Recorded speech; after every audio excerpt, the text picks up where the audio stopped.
Lição 6. Poderes da Igreja na ordem social estabelecida por Deus. 38. Quais são as vontades de Cristo, Rei das sociedades, em relação com a Igreja? A sua vontade versa sobre um duplo objeto. Primeiro, já dissemos, a Igreja deve a Deus e a Jesus Cristo a submissão mais completa. Não lhe é facultado de acrescentar uma verdade às que Jesus Cristo ensinou. Igualmente, não lhe é permitido retirar uma. Ela depende de Deus até nas menores miudezas de uma dependência absoluta. Em seguida, por vontade de Jesus Cristo, ela está encarregada de uma missão para cumprir. É em virtude da sua autoridade sobre todas as autoridades que Jesus Cristo lhe confia esta missão. Aquela comporta necessariamente uma participação na sua autoridade sobre todas as autoridades. 39. Pode explicar um pouco esta missão da Igreja? Eis a situação criada por Jesus Cristo à sua Igreja. Ele disse à Igreja: Ide, pois, ensinai todas as gentes. Eu estarei convosco todos os dias até o fim do mundo. Estas palavras esclarecem as intenções de Jesus Cristo. O Divino Mestre quer que a sua Igreja seja no mundo o instrumento da salvação das almas. Ele quer isso a tal ponto que confiou apenas à Igreja, unicamente, com a exclusão de todos os outros organismos, o cuidado de conduzir as almas à felicidade eterna. Ele quer certamente que a sua Igreja desempenhe no mundo, pela salvação do mundo, o papel de um organismo necessário. 40. Nestas condições, a Igreja seria tão necessária como Cristo mesmo? Ora, isso não é admissível? É perfeitamente admissível que a Igreja seja tão necessária como Cristo, se Cristo quer que as coisas sejam assim. Ora, Jesus Cristo impõe à sua Igreja ensinar os povos a administrar os sacramentos. Para dizer melhor, Jesus Cristo impõe que, pelo intermédio da Igreja, Ele mesmo constitua para todo homem e para toda a sociedade caminho, verdade e vida. Na sua vida inteira, o homem tem como rei Jesus Cristo. Tem como ordem explícita e formal obedecer à Igreja, já que ela fala em nome de Jesus Cristo, caminho, verdade e vida. Ora, Jesus Cristo oferece-se como tal, não só ao indivíduo, mas também a toda a sociedade. É necessário que toda a sociedade obedeça à Igreja como ao Cristo mesmo, de quem a Igreja tira sua missão de interpretar os pensamentos e vontades, tanto na ordem social como na ordem individual. 41. Mas nessas condições, cabe à Igreja o título de rainha e ao Papa o título de rei. Incontestavelmente, a Igreja não possui nem por cima dela, nem ao lado ninguém que possa esclarecer, ensinar e reger, senão Deus, o Espírito de Deus e Jesus Cristo. Se Jesus Cristo é verdadeiramente Rei, porque exerce uma autoridade sobre os indivíduos, sobre as sociedades e sobre toda autoridade, da mesma maneira a Santa Igreja é rainha, porque ela deve ensinar aos homens dotados de autoridade os seus deveres. Ela rege verdadeiramente, logo é rainha. Pelo mesmo título e pelas mesmas razões, o Papa é verdadeiramente rei. 42. Quais são as consequências imediatas destas verdades? A primeira de todas as consequências é que Jesus Cristo e a sua Igreja têm a obrigação de intervir em toda a ordem social. Em toda obrigação social, seja como for, eles têm como missão divinamente imposta de esclarecer os povos e as sociedades sobre os seus deveres. É o que ensina a Santa Sé, São Pio X, em uma carta dirigida por ele ao arcebispo de Touros. No meio das perturbações atuais, importa recordar aos homens que a Igreja é, por instituição divina, a única arca da salvação para a humanidade. estabelecida pelo Filho de Deus sobre Pedro e os seus sucessores, ela não é só a guardiã das verdades reveladas, mas também a salvaguarda necessária da lei natural. Assim, é mais oportuno do que nunca ensinar como fazeis, Monsenhor, que a verdade libertadora para os indivíduos, bem como para as sociedades, é a verdade sobrenatural em toda a sua amplitude e na sua pureza, sem atenuação nem diminuição e sem compromisso. Numa palavra, que nosso Senhor Jesus Cristo a trouxe ao mundo, tal como ele confiou a guarda e o ensino dela a Pedro e a sua Igreja. Carta de 16 de março de 1907. A segunda consequência, conforme em tudo a primeira, é que Jesus Cristo e a Igreja são para a ordem social uma necessidade. Se não fosse necessário, Deus não as teria imposto ao mundo como meio de salvação.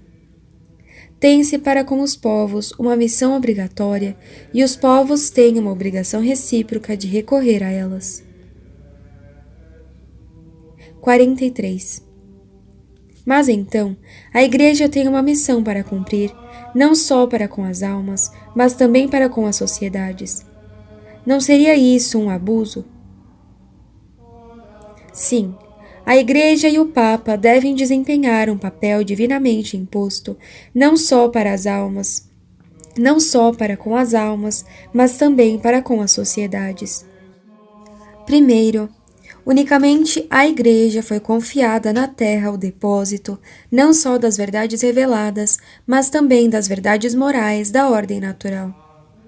Sem a existência e a prática desta lei moral, nenhuma sociedade pode subsistir.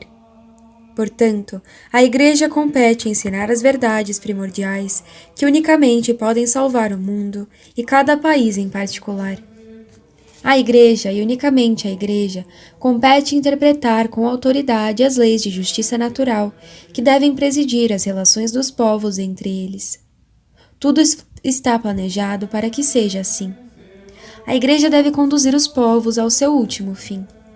Estes apenas vivem neste mundo no estado de sociedade.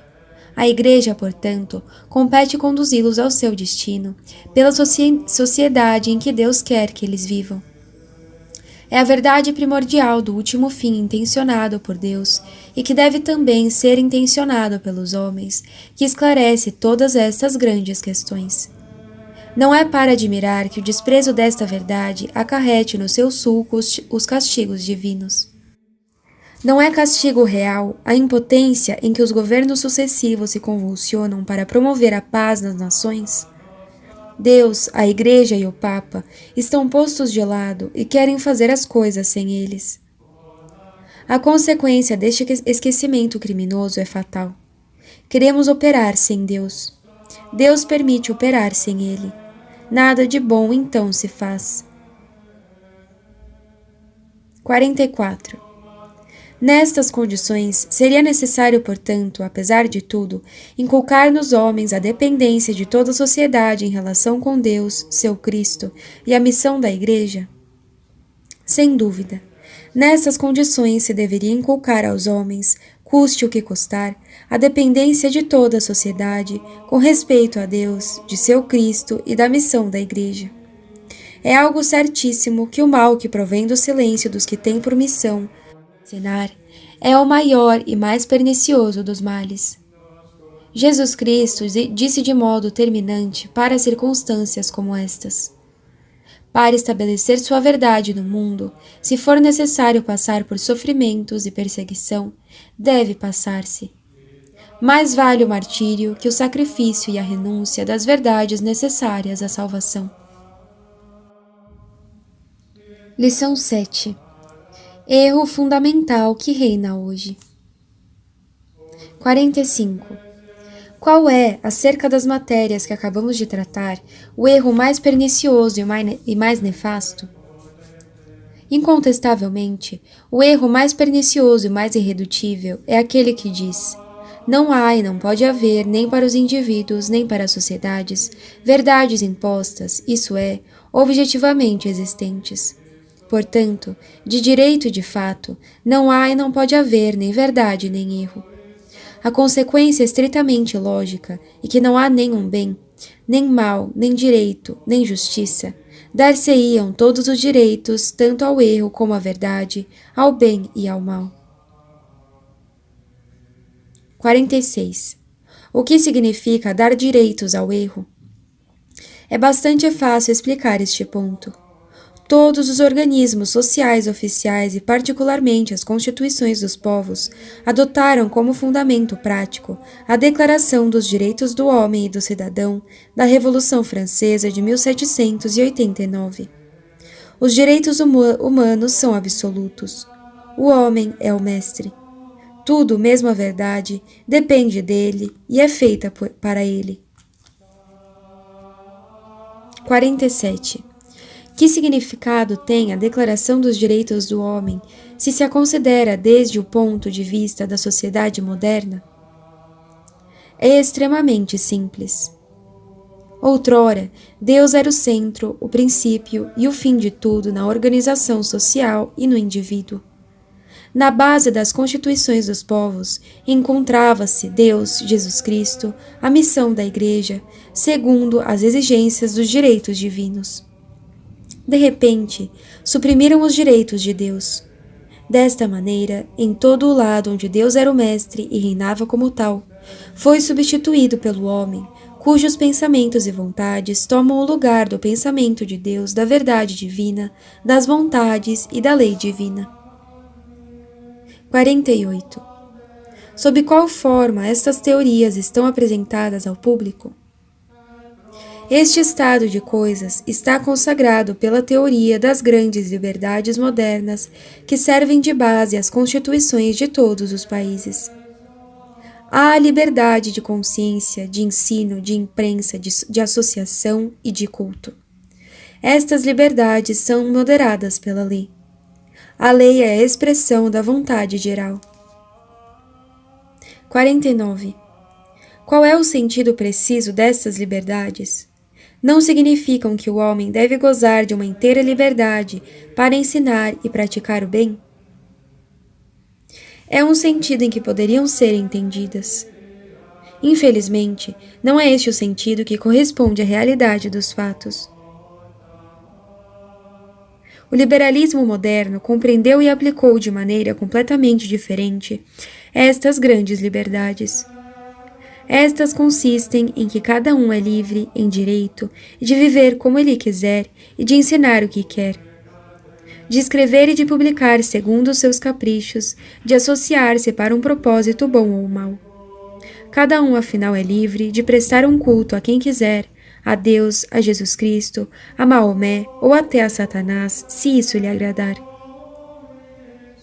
50. Qual é o vínculo que há entre estas teorias das liberdades modernas e o erro fundamental que assinalais há pouco? Estes vínculos estão bem indicados. Para as sociedades e nações coetâneas, e para o homem formado segundo os princípios de 1789, já não existe verdade objetiva. Existe apenas o homem, isto é, o pensamento e a vontade do homem. Cada um tem o direito estrito de conceber e ter os pensamentos que quer e de considerá-los como diretivas da sua vida. É a prova manifesta que o homem existe unicamente para o homem, enquanto realidade que importa tomar a sério. O seu próprio pensamento conhecido e forjado por ele mesmo. Fora dele, a verdade não existe. Consequentemente, resulta dessa doutrina que cada um tem o direito estrito de ensinar o que quer que seja, por palavra e por escrito. Sempre pela mesma razão, a lei mesma que dirige um país vale não na medida em que constitui a expressão da verdade e da vontade divina, mas sim a expressão da vontade geral, conhecida pela eleição e pelo voto. Em poucas palavras, o direito moderno não conhece nem professa verdade nenhuma. Inclina-se unicamente diante do pensamento humano. 51. Atribuís, portanto, à Declaração dos Direitos do Homem uma influência preponderante sobre a mentalidade moderna e sobre os erros vigentes? Sem dúvida. Se em virtude de um direito o homem pode pensar o que quer, pode igualmente, em virtude do mesmo direito. E isso é particularmente grave, intencionar o que ele quiser e agir como desejar. Para ele não existe senão os direitos do homem deificado, independentemente de toda autoridade, de toda a verdade. Esta doutrina autoriza todos os erros em toda a ordem de coisas. Na filosofia, na teologia, na política, nas matérias econômicas e sociais, os caprichos e fantasias humanas devem predominar e servir de guia. Mas o que dá a esta doutrina a sua importância e a sua excepcional gravidade é que todos os direitos de que se reclama a Declaração de 1789 são devidos ao homem em sentido estrito, oficialmente reconhecidos e professados. Todo o pensamento, toda a palavra, toda a ação que se fundamentem nestes direitos são necessariamente legítimos. 52. Mas a Declaração dos Direitos do Homem não traça um limite ao descomedimento da ação humana. De fato, consoante os princípios de 1789, os direitos do homem estão limitados pelos direitos do seu semelhante. Assim, o meu direito de me apoderar do bem do próximo é vedado pelo direito do meu semelhante à propriedade. Meu direito de matar é vedado pelo direito do meu semelhante de viver. Todos estes limites obtêm a sua consagração e o seu valor na lei. Mas quem não se apercebe que são ilógicos? Se por princípio os meus direitos são absolutos, ninguém pode impor um limite, seja qual for. Apesar de todas essas restrições que coloca a lei, prevalecerá contra a lei o dogma fundamental da liberdade sem freio e os direitos sem restrições do homem. Quem não se apercebe da licença concedida a todo o ensinamento e a toda a doutrina? Por detrás dos direitos humanos, os erros mais perniciosos e mais monstruosos podem introduzir-se em todos os organismos sociais e de direito, reclamar a proteção das autoridades que têm a missão de proteger não a verdade, mas o pensamento do homem. 53. Ides deste modo contra todas as ideias correntes e minais pela raiz o direito moderno. Efetivamente, atacamos todos os princípios ditos modernos. 54. Não poderíeis dar-me uma noção exata do direito moderno? Responderei pela noção que dá o Papa Leão XIII na sua esplêndida encíclica Immortale Dei. Todos os homens, já que são da mesma raça e da mesma natureza, são semelhantes e ipso facto, iguais em si na prática da vida. Cada um depende tão bem só de si, que de modo algum está sujeito à autoridade de outrem. Pode com toda liberdade pensar sobre qualquer coisa o que quiser, fazer o que lhe aprouver. Ninguém tem o direito de mandar aos outros. Numa sociedade fundada sobre estes princípios, a autoridade pública é apenas a vontade do povo, o qual, só de si mesmo dependendo, é também o único a mandar a si. Escolhe os seus mandatários, mas de tal sorte que lhes delega menos o direito do que a função do poder, para exercê-la em seu nome. A soberania de Deus é passada em silêncio exatamente como se Deus não existisse, ou não se ocupasse em nada com a sociedade do gênero humano.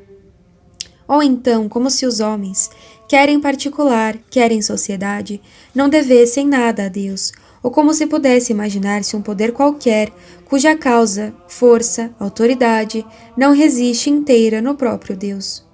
Destarte, como se vê, o Estado não é outra coisa a mais, senão a multidão soberana e que se governa por si mesma, e desde que o povo é considerado a fonte de todo o direito e de todo o poder, segue-se que o Estado não se julga submetido a nenhuma obrigação para com Deus, não professa oficialmente nenhuma religião, não é obrigatório a perquirir qual é a única verdadeira religião entre todas, nem a preferir uma à outra, nem a favorecer uma principalmente. Mas a todas deve atribuir a igualdade em direito, com este fim apenas, de impedi-las de perturbarem a ordem pública. Por conseguinte, cada um será livre de se fazer juiz de qualquer questão religiosa, cada um será livre de abraçar a religião que prefere ou de não seguir nenhuma, se nenhuma lhe agradar. Daí decorre necessariamente a liberdade sem freio de toda a consciência, a liberdade absoluta de adorar ou de não adorar a Deus, a licença sem limites de pensar e de publicar os próprios pensamentos. Em poucas palavras, segundo Leão XIII, os princípios do direito moderno são os seguintes. Primeiro, todo poder e toda autoridade provém do homem. É a primeira consequência da Declaração dos Direitos Humanos. Segundo, o poder traduz-se pela aceitação e a prática da liberdade mais absoluta. Se o homem tem todos os direitos, não pode sofrer um constrangimento, nem uma obrigação. Terceiro, como o direito de um homem pode se contrapor ao direito de outro, o direito moderno estabelece uma restrição no uso da liberdade absoluta. O meu direito está limitado pelo direito do próximo. Apesar de ilógica, esta disposição é necessária para evitar conflitos e abusos que seriam inevitáveis. Em toda a sociedade organizada, é necessária uma legislação. Esta legislação tomará como suprema referência não Deus ou Jesus Cristo ou a lei eterna, mas a verdade geral dos homens pertencendo a tal sociedade. Os indivíduos enviam ao parlamento seus mandatários encarregados de exprimir a sua vontade. A legislação apenas constitui a expressão das vontades da multidão. É, portanto, o resultado dos direitos do homem. Insistimos neste ponto capital. A vontade geral, não tendo de prestar contas perante ninguém, senão perante ela mesma, pode impor leis nefastas e contrárias a todo o direito. No entanto, estas leis configuram o direito pelo simples fato que são a lei, quer dizer, a expressão da vontade geral. 55. Há uma diferença profunda entre o direito moderno e o direito católico fundado no direito divino? A diferença é enorme. O direito moderno está baseado sobre o homem. O direito católico coloca-se na perspectiva do fim supremo e último do homem. O direito moderno tem como ponto de vista o homem e seu fim, que é ele mesmo. O direito católico começa por ter em conta a dependência absoluta de toda criatura em relação a Deus e especialmente da dependência em relação a ela de toda a sociedade e de todos os estados. O direito moderno constitui a união das vontades que funda as sociedades nas vontades de cada um dos associados, independentemente de toda a vontade divina. O direito católico é o estabelecimento, em virtude do direito, do reino de Deus no indivíduo e nas sociedades. O direito moderno é a negação prática da verdade católica e de toda a verdade divina. É o estabelecimento oficial e consagrado pelo direito do laicismo, do ateísmo e até mesmo de todos os outros erros. Em poucas palavras, o direito católico é o direito, é a autoridade e a potência que resultam do direito, colocado ao serviço da verdade católica, que é a única para salvar os indivíduos e os povos. O direito moderno é a autoridade e o poder colocados ao serviço do homem para assentar juridicamente, logo, legitimamente, as inteligências e as vontades, as sociedades e os estados sobre o homem deificado, isto é, considerando o princípio e fim de todas as coisas. Compare as constituições dos povos que provêm dos princípios modernos com aquelas que provêm dos princípios católicos e tereis uma fraca ideia das catástrofes produzidas pelo direito moderno. 56. Não haveria um liberalismo que nestas matérias estabelecesse uma distinção perfeitamente admissível? Há diferentes espécies de liberalismo. Não é aqui o lugar para falar disso mais amplamente. Limitamos a falar da substância da doutrina, que se manifesta sob dois aspectos diferentes. Primeiro, ao liberalismo que atribui um direito ao erro e ao mal, tal como a verdade e ao bem. É, como já dissemos, o princípio de todos os desvairamentos. Há um liberalismo mais mitigado. Este, por causa de uma estranha aberração, toma o título de liberalismo católico. Nas suas consequências, não é menos pernicioso do que o primeiro. Sem afirmar que o erro e o mal tenham direitos, este liberalismo não afirma que o erro e o mal não têm direitos. Acham, pelo contrário, conforme ao espírito da tolerância e a caridade cristã, que vivam no meio dos erros e dos que o professam, comportando-se tal como se estes erros tivessem direitos. Declaram que cada um tem as suas opiniões e tem direito de mantê-las, que não se deve aborrecer ninguém por causa das suas opiniões e das suas ideias. Praticamente é colocar em pé de igualdade o erro e a verdade, o bem e o mal. Os resultados deste ensino são nefastos no mais alto grau. Professam que é necessário tratar com respeito não tanto aqueles que professam tais doutrinas, mas também a doutrina mesma que Deus condena. Vejamos as palavras do Papa Leão XIII em sua encíclica Libertas Prostantissimum, 20/6/1888. Nós dizemos, em resumo, que o homem deve necessariamente permanecer todo inteiro em uma dependência real e incessantemente a respeito de Deus, e que, por consequência, é absolutamente impossível compreender a liberdade do homem sem a submissão a Deus e a sujeição à sua vontade.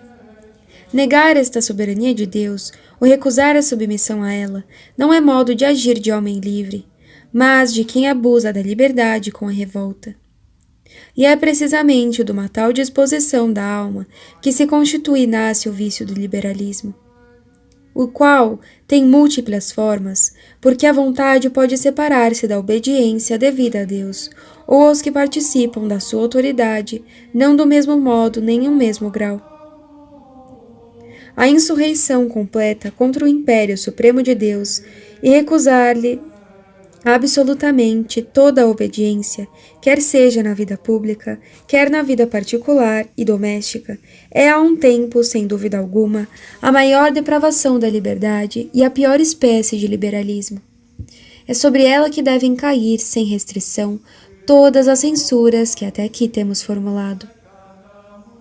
Imediatamente depois, vem o sistema daqueles que, concedendo que se deva depender de Deus, Autor e Senhor do Universo, pois que toda a natureza é regida pela sua providência, ousam repudiar as regras da fé e da moral, que, ultrapassando a ordem da natureza, nos vêm da própria autoridade de Deus. Ou pretendem, pelo menos, que não é preciso tê-las em conta, principalmente nos negócios públicos do Estado. Qual a gravidade do seu erro, e quão pouco de acordo estão consigo mesmos, também o vimos acima.